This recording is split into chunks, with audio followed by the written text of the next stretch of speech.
Hello दोस्तों, मेरा नाम है हर्ष कुमार पांडे और मैं आप सभी का स्वागत करता हूं आपके अपने चैनल हर्ष केमिस्ट्री पॉइंट में। पिछली वीडियो में हमें जाना था कि यूनिट सेल क्या होता है। आज की वीडियो में हम जानेंगे कि यूनिट सेल कितने टाइप के होते हैं। तो चलिए शुरू करते हैं आज की अपनी वीडियो। तो इसमें हेडिंग पड़ी हुई है टाइप्स ऑफ यूनिट सेल। तो देखिए, यूनिट सेल जो होते हैं दो टाइप के होते हैं। कौन कौन से होते हैं वो देखते हैं। यूनिट सेल जो होते हैं वो सामान्यतः दो टाइप के होते हैं। कौन कौन से होते हैं? सबसे पहला यूनिट सेल होता है जिसे हम कहते हैं मुख्य इकाई सेल, जिसे हम कहते हैं मुख्य इकाई सेल। इसे इंग्लिश में बोलेंगे प्राइमेटिव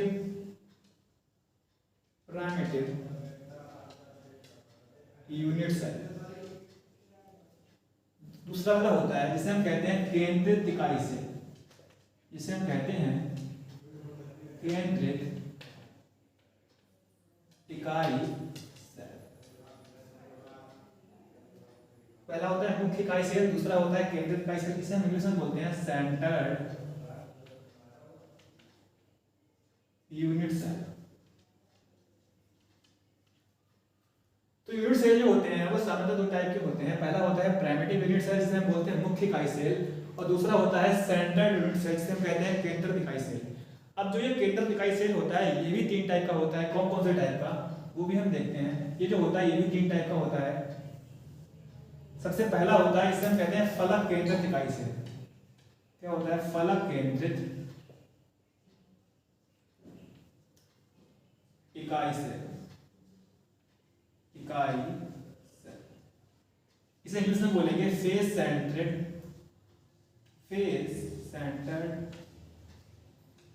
यूनिट सेल। सेकंड होता है जिसे हम बोलते हैं body centred unit cell.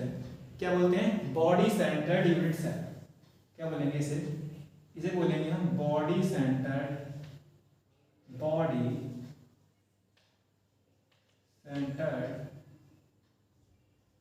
Unit cell. इसे हिंदी में क्या बोलेंगे? इसे हिंदी में बोलेंगे अंतः केंद्रित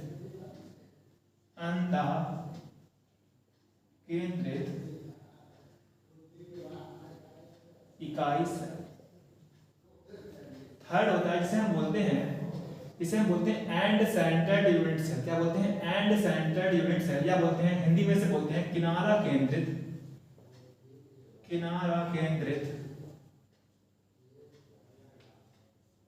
इकाई सेल। क्या बोलते हैं?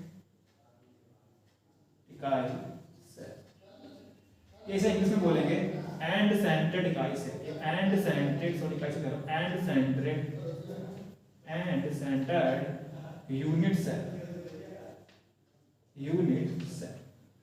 तो जो यूनिट सेल होते हैं वो दो टाइप के होते हैं। पहला होता है मुख्य इकाई सेल, जिसे इंग्लिश में बोलते हैं प्राइमेटिव यूनिट सेल। दूसरा होता है केंद्रित इकाई सेल, जिसे हम बोलते हैं सेंटर्ड यूनिट सेल। और जो सेंटर्ड यूनिट सेल होता है वो भी तीन टाइप के होते हैं। पहला होता है फलक केंद्रित इकाई cell, face centred unit cell. Second होता है अंतरा केंद्रित यूनिट सेल, जिसे कहते हैं बॉडी सेंटर्ड यूनिट सेल।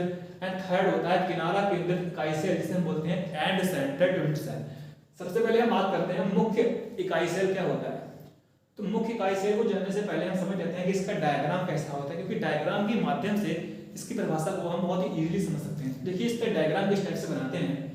कोई क्यूबिकल फॉर्म का बनाएंगे। पहले हम क्या करते हैं, क्यूब बना लेते हैं, एक यूनिट सेल बना लेते हैं, एक यूनिट सेल।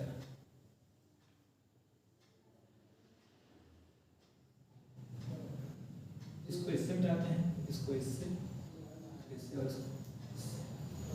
देखिए, और इसमें जो कॉन्स्टिट्यूएंट पार्टिकल होते हैं उसे हम कहाँ पे रखेंगे वो देखते हैं। इससे हम एक कॉन्स्टिट्यूएंट पार्टिकल को, एटम को यहाँ पे रखते हैं, एक को यहाँ पे, यहाँ पे, यहाँ पे, यहाँ पे, यहाँ पे, यहाँ पे और एक यहाँ पे।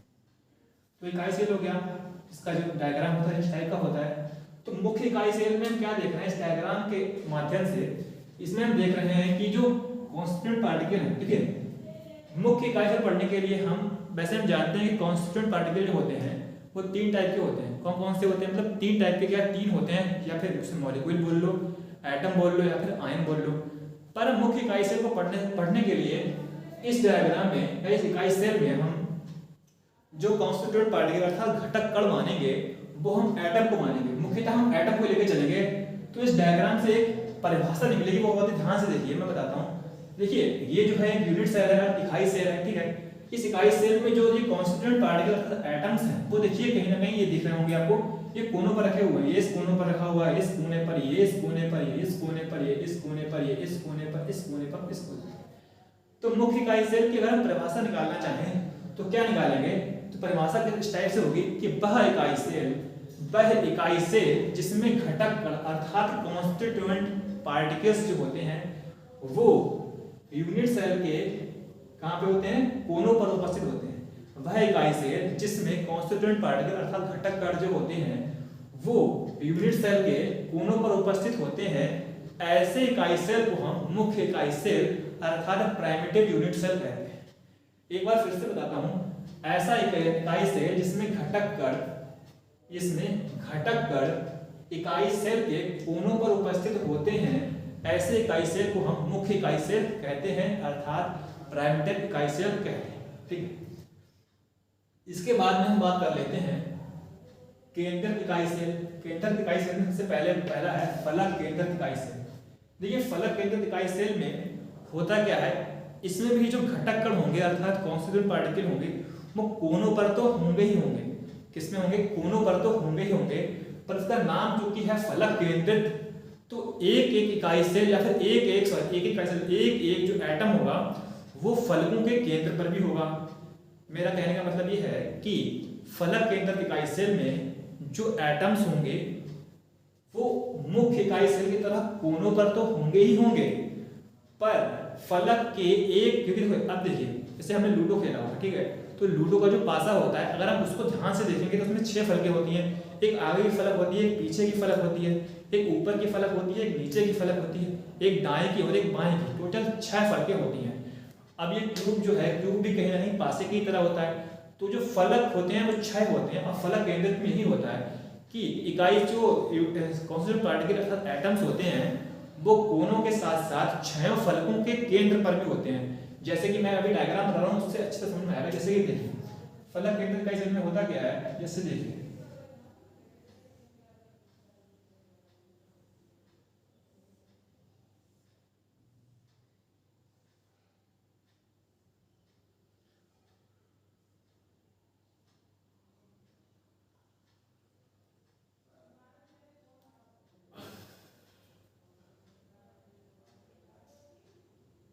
ये डायग्राम हो गया हमारा प्राइमेटिव यूनिट सेल का। ये डायग्राम कैसा है, हमारा प्राइमेटिव यूनिट सेल का है, ठीक है।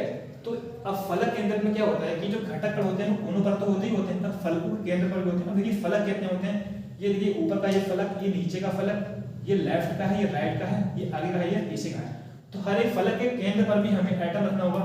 तो इसमें क्या करेंगे, एक ये फलक है, यहाँ पर भी एक एटम होगा, ठीक है, यहाँ पर भी एक एटम होगा, ठीक है, यहाँ पर भी एक एटम होगा, यहाँ पर भी एटम होगा। अब देखिए अब चूंकि वो 3D फिगर होता है तो उसको हम बोर्ड पे तो 3D बना नहीं सकते, तो हम अज्यूम कर लेंगे कि जिस एक एटम को हम पीछे रखेंगे तो उसको मान लेंगे पीछे वाले फलक पर रखा हुआ है, एक एटम को हम रखेंगे आगे। जैसे इसमें ये आगे का फलक है, ये आगे है, एंड पीछे का फलक जो है वो दिखेगा नहीं, तो ऐसे ही देखेंगे कि पीछे का फलक है तो आगे के फलक पर हमें एटम रखना है तो उसे हम रखेंगे आगे, कहाँ रखेंगे, ऐसे ऐसे रख देंगे आगे, ठीक है। इधर आगे मतलब नीचे के बढ़ा के, और पीछे वाले फलक पे भी हमें एक एटम रखना है उसके केंद्र पर, तो वो एटम को रख देंगे हम थोड़ा ऊपर करके, मान लें थोड़ा ऊपर करके, ठीक है। तो ये हो गया इसके पीछे वाले फलक के सेंटर पर एक एटम, ठीक है। तो फलक केंद्रक इकाई सेल में क्या होता है कि मुख्य इकाई सेल की तरह इसमें हर एक कोनों पर तो एक एक एटम अर्थात एक एक कॉन्स्टिट्यूएंट पार्टिकल या घटक कण होता ही होता है, पर हर एक फलक पर भी एक एटम या कॉन्स्टिट्यूएंट पार्टिकल जो है होता है, ठीक है। उसे क्या कहते हैं, फलक केंद्रक इकाई सेल कहते हैं, ठीक है। अगर इसकी परिभाषा देना चाहो तो कैसा देंगे, ऐसा इसको ऐसे कह सकते हैं कि ऐसा इकाई सेल जिसमें हर एक कोनों पर एक एक घटक कण तो मौजूद होता ही है, और हर एक फलक पर भी एक एक एटम या एक एक घटक कण मौजूद होता है या प्रेजेंट होता है, ऐसे इकाई सेल को हम फलक केंद्रक इकाई सेल कहते हैं, ठीक है। अगली बात कर लेते हैं अंतः केंद्रक इकाई सेल की। तो अंतः केंद्रक इकाई सेल को हम देखते हैं, इसके डायग्राम को पहले देखते हैं, उसके बाद में इसकी भाषा को समझेंगे, ठीक है। जैसे ये देखिए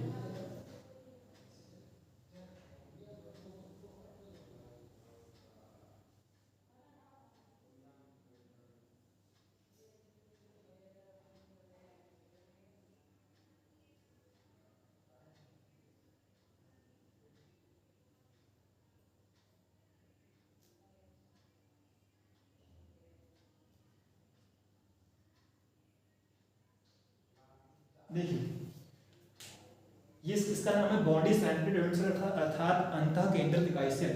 अंतः केंद्रित इकाई सेल में भी क्या होता है, देखिए इस डायग्राम को देखिए, अपनी परिभाषा निकल आएगी। अंतः केंद्रित का मतलब होता है कोई भी एक बॉडी है उसके सेंटर पे एक एटम या एक कॉन्स्टिट्यूएंट पार्टिकल जो है, यहाँ पे कॉन्स्टिट्यूएंट पार्टिकल को हम अगर बोलेंगे तो हम सीधा सीधा कह जाते हैं एटम, क्योंकि यहाँ पे हम जो कॉन्स्टिट्यूएंट पार्टिकल ले रहे हैं वो सामान्यतः क्या ले रहे हैं, एटम की ही बात कर रहे हैं, ठीक है।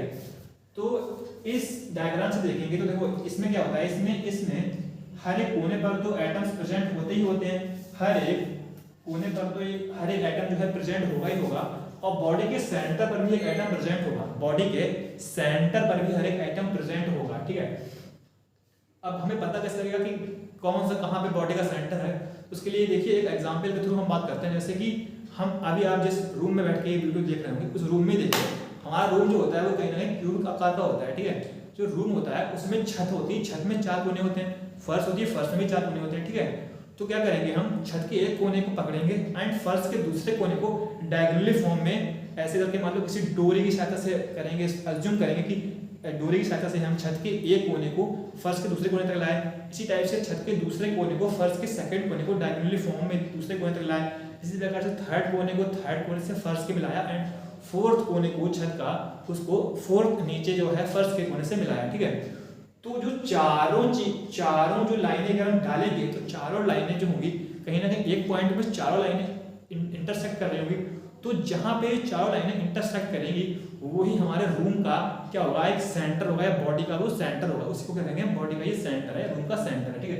इसी टाइप से डायग्राम है, ठीक है। इस डायग्राम में देखिए आप ऐसे लिखते हैं, जैसे कि ऐसे लिखते हैं, इसको हटा के बात करते हैं तो इसमें ऐसे लिख लेते हैं कि जैसे मान लो मैंने यहाँ से इसको इससे मिला दिया, ठीक है, इसको इससे मिलाऊंगा मैं, ठीक है, इसको इससे मिलाऊंगा मैं, इसी बार से इसको इससे मिलाऊंगा। अब देखिए ये जो चारों डायगोनल फॉर्म है, इस कोने को इस कोने से, इस कोने को इस कोने से मिलाया, तो इस इन चारों ने कहीं ना कहीं ये यहाँ पे इंटरसेक्ट किया, इस चारों लाइंस को यहाँ पे इंटरसेक्ट किया, तो यही जो है इस बॉडी का सेंटर है। तो इसको अगर डेफिनेशन के अनुसार समझेंगे तो क्या लिखेंगे, ऐसा इकाई सेल जिसमें घटक कण कोनों के साथ साथ बॉडी के सेंटर पर भी होते हैं, मतलब अंतः केंद्र पर भी होते हैं, तो ऐसे यूनिट सेल अर्थात ऐसे इकाई सेल को हम बॉडी सेंटर्ड इकाई सेल कहते हैं, ठीक है। आई होप आपको फलक केंद्रित इकाई सेल और बॉडी सेंटर्ड इकाई सेल के बारे में समझ में आ गया होगा। अब हम बात कर लेते हैं किनारा केंद्रित इकाई सेल। देखिए किनारा केंद्रित इकाई सेल को बात करने से पहले आप ये फलक केंद्रित इकाई सेल पर ध्यान दीजिए। फलक केंद्रित इकाई सेल में तो जो किनारा केंद्रित इकाई सेल है कहीं ना कहीं फलक केंद्रित इकाई सेल से रिलेट करेगा, क्योंकि फलक केंद्रित से केवल इतना ही अंतर है कि फलक केंद्रित इकाई सेल में होता क्या है कि जो एटम्स होते हैं वो इकाई सेल के चारों फलकों पर स्थित होते हैं। जैसे एक इकाई सेल में, एक यूनिट सेल में 6 फलक होते हैं, तो 6 फलकों पर जो एटम फलक केंद्रित इकाई सेल में होते हैं उपस्थित, ठीक है। पर किनारा केंद्रित इकाई सेल में क्या होता है, एटम जो होंगे वो इकाई सेल के यूनिट सेल के कोनों पर तो होंगे ही होंगे। कोनों पर तो देखो तीनों में होने हैं, चाहे फलक हुआ या अंतः केंद्रित हुआ या किनारा केंद्रित हुआ, कोनों पर तो तीनों में जो है घटक कण अर्थात मतलब एटम जो है प्रेजेंट होंगे ही होंगे। पर किनारा केंद्रित में ये होता है कि जो घटक कण होते हैं वो कोनों के साथ साथ अपोजिट दो फलकों पर, जैसे एक ऊपर की फलक ले ली और एक नीचे की फलक ले ली, अपोजिट दो फलकों के सेंटर पर भी प्रेजेंट होता है। क्या कहा मैंने कहा ऐसा इकाई सेल, अगर मैं इसकी परिभाषा को दूं तो किनारा केंद्रित इकाई सेल ऐसा इकाई सेल होता है जिसमें घटक कण जो होते हैं वो कोनों के साथ साथ अपोजिट फलकों के अपोजिट फेसेस के केंद्र पर भी उपस्थित होता है। ऐसा इकाई सेल जो होता है हमारा वो किनारा केंद्रित इकाई सेल कहलाता है। जैसे कि डायग्राम को देखते हैं, जैसे कि डायग्राम में करते हैं तो देखिए सेम डायग्राम वैसे ही बनाऊंगा मैं जैसे कि मैंने प्राइमेटिव में बनाया था। प्राइमेटिव में क्या होता है कि जो एटम्स होते हैं वो कोनों पर प्रेजेंट होते हैं, जैसे कि एक एटम यहाँ पर कोनों पर यहाँ प्रेजेंट होगा तो ये सब तो वो सब तीनों में चल के आ रहा है सेम से। पर किनारा केंद्रित में क्या होता है कि कोनों के साथ साथ, कहाँ का बताया मैंने, कोनों के साथ साथ अपोजिट दो फेसेस पे, अपोजिट फेस कहते होंगे, एक जो ऊपर की फेस होगी वो एक नीचे की फेस, तो इस फेस के सेंटर पर मतलब यहाँ पे एंड इसके अपोजिट फेसेस मतलब नीचे वाले सेंटर के यहाँ पर, ठीक है।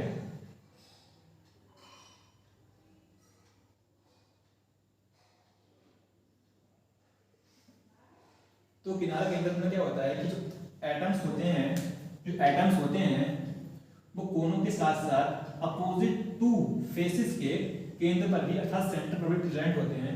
तो ऐसे इकाई सेल को हम क्या कहते हैं, किनारा केंद्रक इकाई सेल कहते हैं। ठीक है, अब देखिए हमने पढ़ा था टाइप्स ऑफ इकाई सेल में, जो पहला था मुख्य इकाई सेल। मुख्य इकाई सेल में क्या होता है, मुख्य इकाई सेल में जो एटम्स होते हैं, एटम्स जो होते हैं वो यूनिट सेल के कोनों पर प्रेजेंट होते हैं। ठीक है, एड्स पर प्रेजेंट होते हैं, उन्हें क्या कहते हैं, मुख्य इकाई सेल कहते हैं। ठीक है, इसके बाद में हमने देखा केंद्रक इकाई सेल। केंद्रक इकाई सेल जो होते हैं वो 3 टाइप की होती है।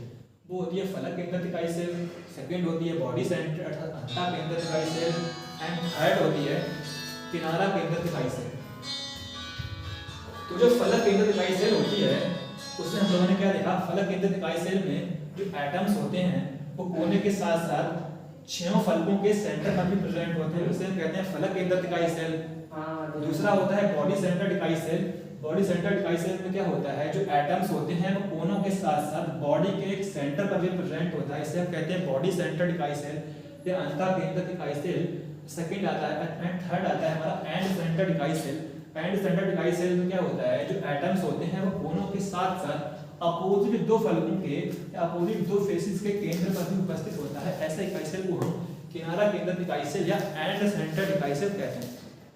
आई होप कि आपने टाइप्स ऑफ इकाई सेल में मुख्य इकाई सेल और केंद्रक इकाई सेल के बारे में समझ लिया होगा। अब हम बात करते हैं कि मुख्य इकाई सेल जो होता है उसके बारे में।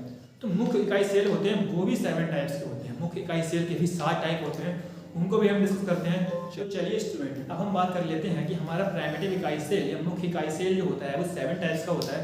वो कौन कौन से टाइप्स होते हैं, चलिए स्टार्ट करते हैं। तो देखिए 7 टाइप्स।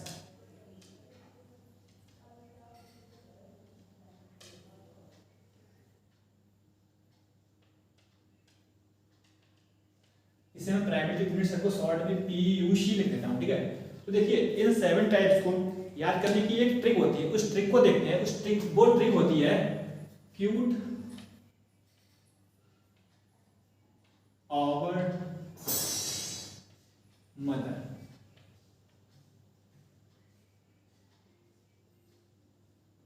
ये ट्रिक होती है क्यूट और मदर। ठीक है, अब देखिए इस क्यूट में हम सी को ले लेंगे, इस क्यूट में हम सी को ले लेंगे, किसे ले लेंगे, सी को ले लेंगे, और यू के बाद में से टी को ले लेंगे, टी को ले लेंगे। ऐसे देखो इसमें सी को ले लेंगे, टी को ले लेंगे, ओ को ले लेंगे, एम को ले लेंगे, टी को ले लेंगे, एच को ले लेंगे और आर को ले लेंगे। ठीक है, तो देखिए सी से क्या होता है, सी से होता है क्यूबिक, सी से होता है क्यूबिक। टी से क्या होता है, टी से होता है टेट्रागोनल, टेट्रागोनल। उससे क्या होता है, उससे होता है ऑर्थोगोनल, ऑर्थोगोनल। एम से क्या होता है, एम से होता है मोनोक्लिनिक, मोनोक्लिनिक। टी से क्या होता है, टी से होता है ट्राइक्लिनिक, क्या होता है ट्राइक्लिनिक। एस से क्या होता है, एस से होता है हेक्सागोनल, हेक्सागोनल। आर से क्या होता है, आर से होता है रोम्बोहेड्रल, क्या होता है रोम्बोहेड्रल।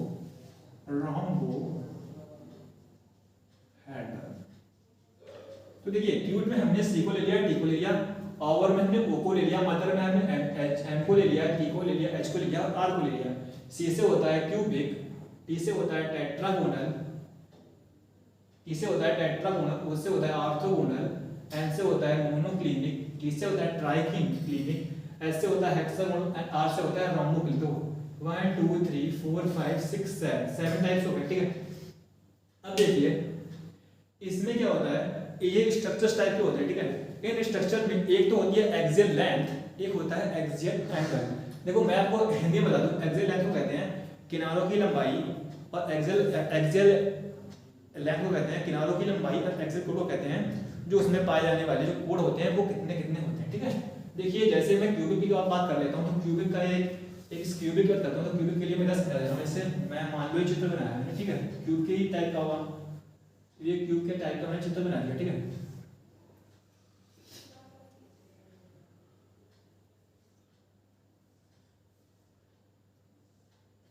तो ये क्या है, क्यूबिक कहलाता है एक डायग्राम है, ठीक है। इस डायग्राम में ये जो लेंथ होती है ए होती है, ये लेंथ होती है ए होती है, ये लेंथ होती है बी होती है, और ये लेंथ होती है वो सी होती है, ठीक है। ये जो लेंथ होती है, यही लेंथ जो होती है किनारों की लंबाई कही जाती है, ठीक है। तो क्यूबिक में क्या होता है, क्यूबिक वाले जो क्रिस्टल होता है, क्यूबिक का जो क्रिस्टल सिस्टम होता है इसे कहते हैं क्रिस्टल सिस्टम, ठीक है। पहले मैं बता देता हूँ क्यूबिक को हिंदी में क्या कहते हैं। अब देखो उसको हिंदी में समझ लेते हैं। इसको हिंदी में कहते हैं घनीय तंत्र, टेट्राहेड्रल कहते हैं चतुष्कोणीय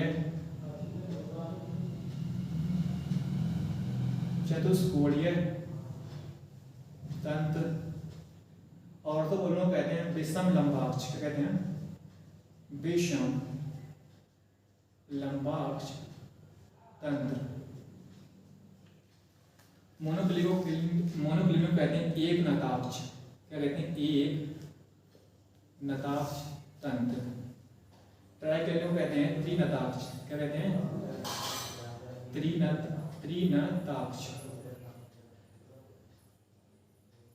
त्रिनताक्ष तंत्र।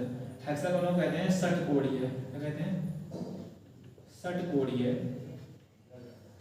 तंत्र।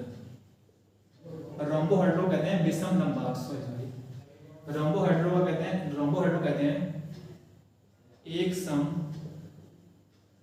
समनताक्ष तंत्र, ठीक है। अब देखिए एक समनताक्ष तंत्र कहते हैं, ठीक है। अब देखो इसके आगे इंग्लिश से तब तक मैं इसको बिगाड़ देता हूँ, इसको भी हटा दे रहा हूँ।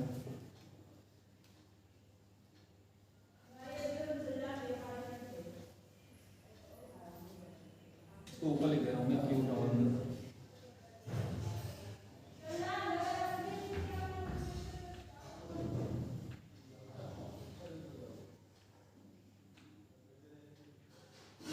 ये होती है, ठीक है। तो देखिए क्यूबिक जो होता है इसे हम कहते हैं क्रिस्टल सिस्टम, इसे हम क्या कहते हैं, इसे हम कहते हैं क्रिस्टल सिस्टम, ठीक है।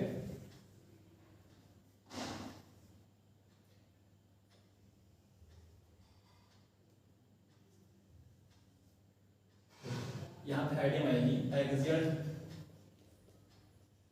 लेंथ, अर्थात किनारों की लंबाई। यहां पे आएगा एक्सियल एंगल,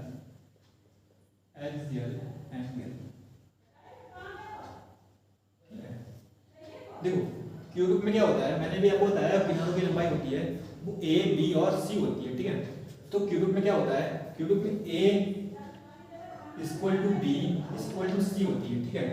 टेट्रागोनल में क्या होता है, टेट्रागोनल में ए तो बी के इक्वल टू होगा पर सी के इज नॉट इक्वल टू होगा। अगला है विषम लंबाक्ष ऑर्थोगोनल। ऑर्थोगोनल में क्या होता है कि ए भी बी के इक्वल नहीं होगा और बी भी सी के इक्वल नहीं होगा, मतलब है तीनों ए भी बी के इक्वल नहीं होगा और बी भी सी के इक्वल नहीं होगा, ठीक है। मोनोक्लिनिक में क्या होता है, मोनोक्लिनिक में भी सेम होता है कि ए भी बी के इक्वल नहीं होता और बी जो है वो सी के इक्वल नहीं होता। ट्राइक्लिनिक में भी यही होता है कि ए जो है वो बी के इक्वल नहीं होता एंड सी जो है वो बी के इक्वल नहीं होता, ठीक है।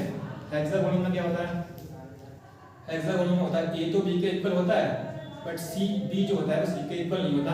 और रोम्बोहेड्रल में क्या होता है, रोम्बोहेड्रल में ए बी के इक्वल होता है, बी भी सी के इक्वल होता है।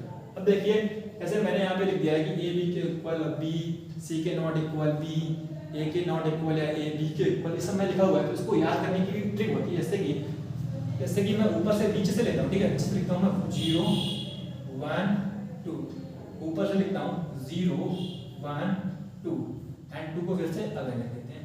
देखिए अब ऊपर वाले में क्या लिखा हुआ है, 0 0 का मतलब होता है तीनों एक दूसरे के इक्वल होंगे, मतलब कोई भी नॉट इक्वल टू नहीं होगा। तो a equal to B equal to C होता है, तो 1 का मतलब होता है a जो है इज नॉट इक्वल टू होगा, ऐसे a तो b के इक्वल है पर c जो है b के नॉट इक्वल है। 2 का मतलब होता है कि दो जो है नॉट इक्वल होंगे, ऐसे a is not equal to b और b is not equal to c। यहाँ पे भी 2 का मतलब वो ये a is not equal to b and b is not equal to c। यहाँ पे भी सेम है। यहाँ पे 1 का मतलब है कि v जो है वो c के इज नॉट इक्वल टू है बट a के b इक्वल है एंड 0 का मतलब है कि तीनों ही आपस में इक्वल होंगे, ठीक है। और बात कर लेते हैं एक्सियल एंगल के। एक्सियल एंगल जो होते हैं वो अल्फा बीटा एंड गामा होता है। एक्सियल एंगल को हम अल्फा बीटा और गामा से रिप्रेजेंट करते हैं। तो जो क्यूबिक सिस्टम होता है हमारा, क्यूबिक सिस्टम में जो क्या होता है, जो एंगल होता है अल्फा वो बीटा के बराबर होता है एंड गामा के बराबर होता है, और तीनों क्या होते हैं वो 90 के इक्वल होते हैं। सेम टेट्रागोनल में भी ऐसा ही होता है। टेट्रागोनल में भी अल्फा जो होता है वो बीटा के इक्वल होता है एंड गामा के इक्वल होता है, और ये इक्वल होते हैं 90 के। सेम होता है ऑर्थोगोनल में भी बीटा इक्वल होता है गामा भी इक्वल होता है। ठीक है,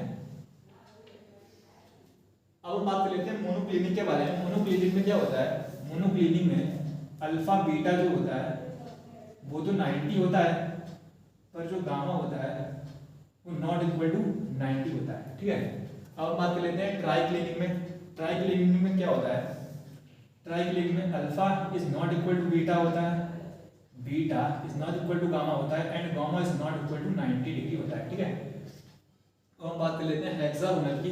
हेक्सागोनल में क्या होता है, हेक्सागोनल में अल्फा बीटा जो होते हैं वो 90 के इक्वल होते हैं, फिर गामा जो होता है वो 120 डिग्री होता है। ठीक है, और रोम्बोहेड्रल अर्थात एक समताक्ष में क्या होता है, एक समताक्ष में अल्फा बीटा एंड गामा ये तो तीनों इक्वल होते हैं, ये आपस में अल्फा बीटा गामा जो है तीनों इक्वल होते हैं, बट ये अल्फा बीटा गामा 90 के इक्वल नहीं होते हैं। अल्फा बीटा गामा जो होता है ये 90 के इक्वल नहीं होते। ठीक है, तो ये जो टाइप्स होते हैं, ये टाइप्स होते हैं प्राइमेटिव, किसके होते हैं, प्राइमेटिव यूनिट सेल के। ठीक है, जो कौन से होते हैं, क्यूबिक घनीय तंत्र, टेट्रागोनल चतुष्कोणीय तंत्र, ऑर्थोगोनल विषम लंबाक्ष, मोनोक्लिनिक एकनताक्ष, ट्राइक्लिनिक त्रिनताक्ष, हेक्सागोनल षटकोणीय तंत्र और रोम्बोहेड्रल एक समताक्ष तंत्र। जो कि मैंने इसमें टिप बता दी कि आप एक्सेल लाइन कैसे करेंगे, ऊपर से लेंगे 0 1 2, ऊपर से यहाँ से भी लेंगे 0 1 2 और 2 को रिपीट करेंगे। तो 0 का मतलब होता है तीनों इक्वल है, 1 का मतलब है एक नहीं इक्वल है, 2 का मतलब है दोनों इक्वल नहीं है, 2 का मतलब फिर दोनों इक्वल नहीं है, फिर दोनों इक्वल नहीं है, 1 इक्वल है, एक भी, तीनों आपस में बराबर हैं। और इस टाइप से इसकी एक्सेल लाइन को भी लिखते हैं। ठीक है, तो आज की वीडियो में हमने जाना कि यूनिट सेल के कितने टाइप होते हैं, और यूनिट सेल के टाइप्स को जाना जो कि 2 टाइप के होते हैं, प्राइमेटिव एंड सेंटर्ड, और सेंटर्स के 3 टाइप्स को जाना। एंड और हमने जाना कि जो मुख्य इकाई सेल होता था प्राइमेटिव यूनिट सेल, उसके 7 टाइप्स के बारे में। आई होप आपको आज की वीडियो पसंद आई होगी। इसी के साथ मिलते हैं अगली वीडियो में, तब तक के लिए थैंक यू।